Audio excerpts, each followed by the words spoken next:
No live tweeting during the broadcast section, please, and use the microphone provided. Gary. Thanks, Anthony. Hello. Hey, Gary. How are you? Good. There was some footage put out yesterday by the club of the first team squad training. Dominic Solanke didn't appear to be featuring. Is there an issue with him? Yeah, no, Dom picked up a knock against in the last game, so he got through the game, but it kind of flared up the day after, and he'll miss tomorrow. A blow, obviously, because he played well in parts, didn't in his debut. Very well, yeah. And in terms of Rodrigo Bentancur, I guess concussion protocols mean he can't be involved. Oh, absolutely not. No, irrespective of concussion protocols, we want to. I think any head injury, we've got to be. We're always going to be a little bit more conservative from my perspective. So, good thing is he's bounced back really well. He's sort of done all the tests, and he feels good. But we'll take our time with Rodrigo and make sure he's absolutely 100% before we put him out there again. And the obvious football decision would be that means that Yves Bissouma would play. Is he reintegrated? You're picking the team for me, aren't you? No, that's why I asked the questions and you answered them. It sounded like it, though. I'm trying to use my very poor football knowledge. You're right. No, look, obviously Biss is available, but we've got some options there, and I guess the whole idea of trying to bulk up the squad this off-season was about these kind of scenarios, and unfortunately for Rodrigo again, because he had a good game. He also had a good game on Monday night, but Biss is available. But like I said, we've got some midfield options. But just to clarify, he has built bridges, as you were referring to last week, and he is available for selection in your opinion. He's available for selection. The bridge building continues, though, mate. Thank you. Charlie. Hi, Ange. Just looking back on the game against Leicester, obviously a really good performance in terms of possession, chances created, but of course just the point. What have you told your players since that match, and what would you like to see from them tomorrow? Yeah, look, I think with all these things, there's the outcome, which was disappointing for us. As you said, it's a game we should have really won. But you can't take away from the fact that the performance was strong. And first game of the year, I thought there was some really positive aspects to our football. We controlled the game really well, created chances, minimised the opposition's threats. But we know in football that's not necessarily going to guarantee you an outcome. You still got to be. As I said, I thought we were a little bit wasteful in front of goal, and we should have put the game to bed. But for the most part, I thought it was positive, and for us, it's if we can replicate those kind of performances regularly, then the outcomes will change. Sean Dyche has said that he's down to 14 recognised first-team players for tomorrow's game. So, what can you expect from Everton tomorrow? Yeah, look, tough game. I think anyone who plays against Everton or a Sean Dyche team expects it not to be anything less than very, very competitive. And, obviously they have got a few injuries, but the players they have out there are very good players, and can make things difficult for any opponent. So we've got to be ready for that. But it's our first home game, so I'm sure the lads are excited and sort of playing in front of our crowd and getting the atmosphere going, and again, hopefully put on a good performance for it. And finally for me, if he plays tomorrow, which we assume he will, Christian Romero will make his 100th appearance for Spurs. Can you just describe the sort of player he's been for you, what he means to you in terms of leadership, in terms of his qualities on the pitch? Oh, outstanding. Obviously, with all these kind of things, you have a sort of an image of a player from afar. And before I got here, I thought, he's going to be really important to me, because he's such a fantastic centre-back and for club and country. But, being here now and, watching him, the way he trains, the way he plays, unbelievably strong mindset, absolute winner in everything he does. He's been really important. He was important last year, and he will be really important moving forward, because he is one of the players that, within this group that has achieved things from a team perspective. I've always said those kind of things are transferable. He's won a World Cup. They won the Copa America, so he's been part of a successful team, and I think he's a real strong influence in the group. And it's great he plays his 100th game tomorrow, and hopefully, I know he'll perform at the level he always does. He's very consistent, but hopefully we'll make it a special day for him. Ian. Hi, Ange, how are you? I'm good, mate. always important to start the season well, but especially your first home game. Is that how you see things? Because if you're going to have a good season, then like last year where you started well, make sure tomorrow's a good performance, a good result. Yeah, it certainly helps, and you want to start off with a good performance. And like I said, the first game at home, and we had a good performance last week, but we've got to turn a good performance also into a victory. And we were really good at home early last year, and we really set sort of a real good standard in terms of the kind of football we played here. So looking forward to tomorrow. We want to get off to a good start at home. Throughout last season, you were telling us, especially away from match days in training, it was about getting the team to get to know what you want from them, imprinting your philosophy, as it were. How close to, not the finished article are they, but how close to really understanding now when they go out on the pitch what you want them to do are they? Well, look, we're definitely further down the track, and I think for the most part the players, particularly the ones who were here from last year, have got a pretty good understanding. But that's but even that's constantly evolving. In terms of the way we want to play, depending on the sort of players we have and how we're progressing as a team. It's nothing that's absolutely fixed in stone as to this is exactly how we're going to go about our football. But the basic principles, I think, are there. And that was a pleasing thing about last week. We want to dominate games. We want to create chances. We did that. We want to minimise the opposition's chances. We did that. So I think a lot of it is embedded in there, but it's a constantly evolving process. So when you see your team dominate games and do what you want, but they don't necessarily get the outcome that you think they deserve or you want them to do and win the game, does that make you less angry? Does that make you think, well, hang on a minute, they're doing what I want them to do? So ultimately, down the track, we're going to get to our destination, if the journey today wasn't quite where I wanted to be. Yeah, look, it's not about anger. It's not, it's. I mean, obviously, the game's an emotional game. So if you don't win, then obviously everyone gets disappointed with that, and varying ranges of emotion. My job is to kind of whatever emotions I have to park to one side and just really look at how we played, because that's. I've said 1,000 times. We could have won 1-0 last week, but if we didn't play well, I'd be certainly more concerned than sort of playing well and not winning the game. There's concerns on both aspects, but certainly more concerned because that's harder to fix. A performance that's not us is a lot more difficult to navigate than us playing well and not getting the result. Hi Ange, could I ask you about Wilson Odobert? Is he ready to make his debut tomorrow? Yeah, he's available and he's trained, so he's available.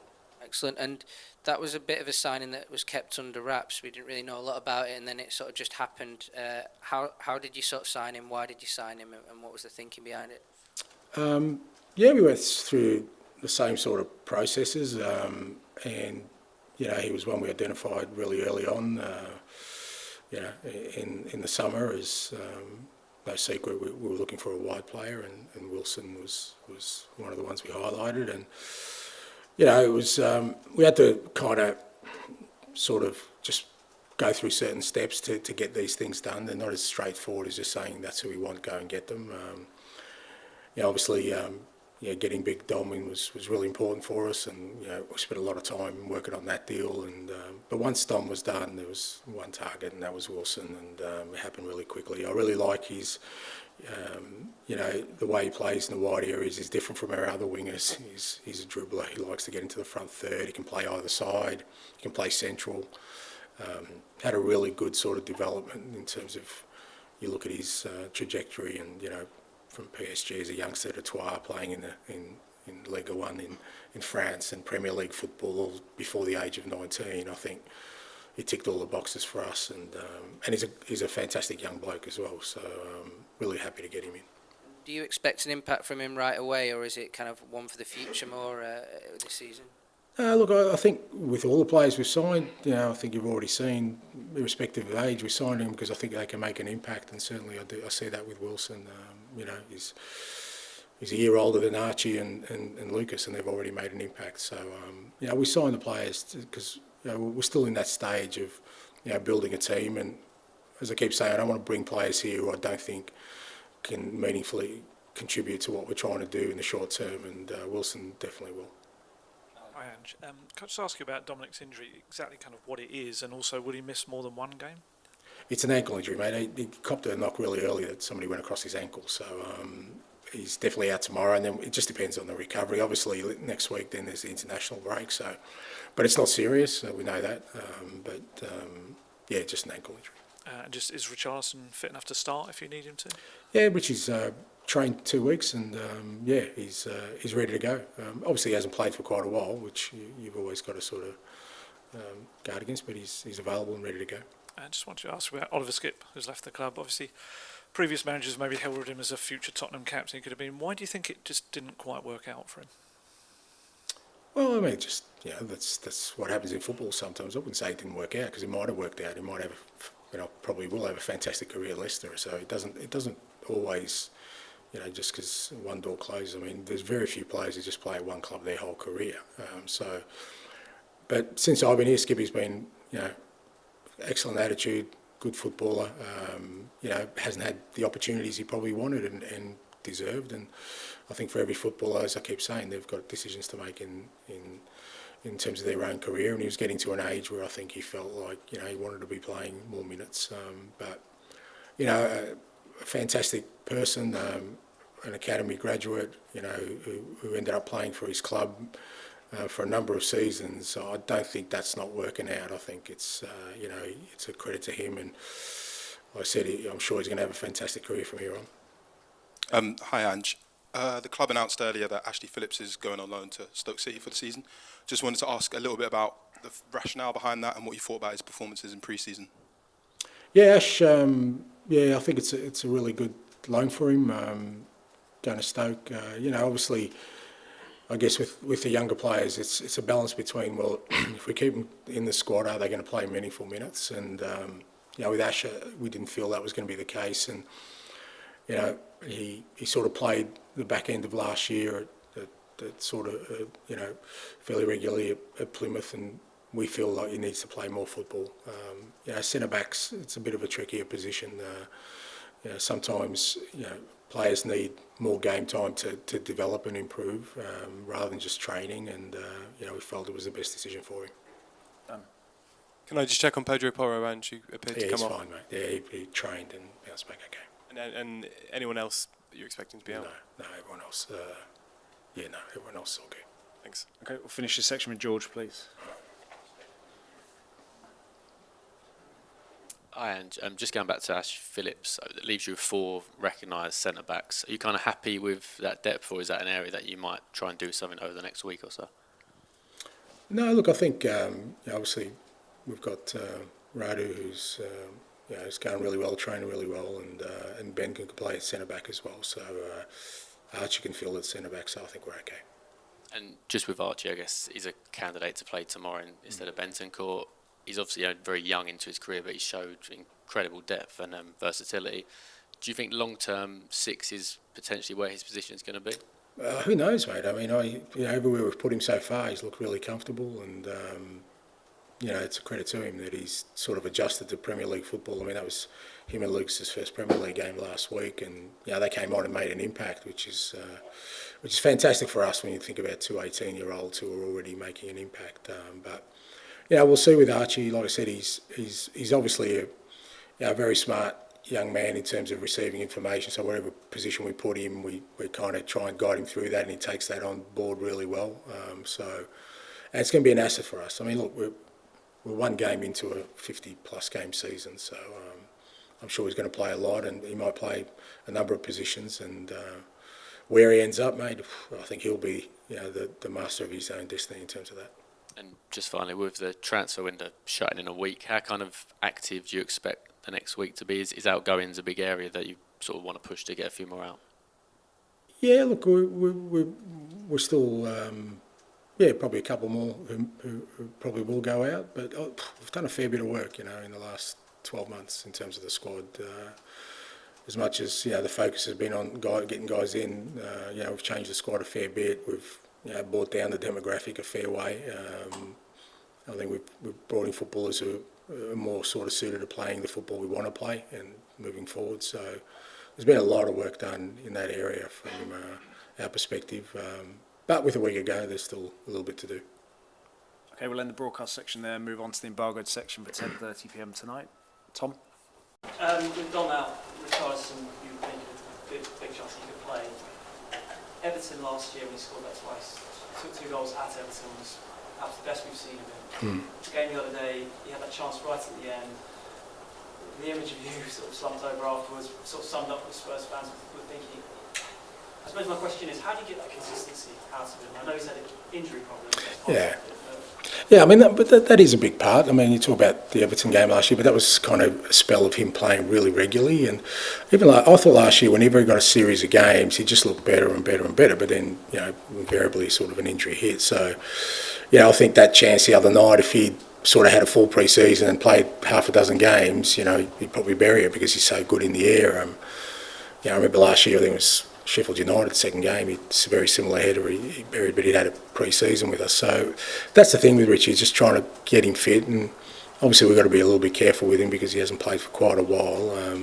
But I think I've said before, whenever he's been really fit and available, I've always chosen him because he's a handful for oppositions. You know, he's a real physical presence in the box. He's a good finisher. He works hard for the team.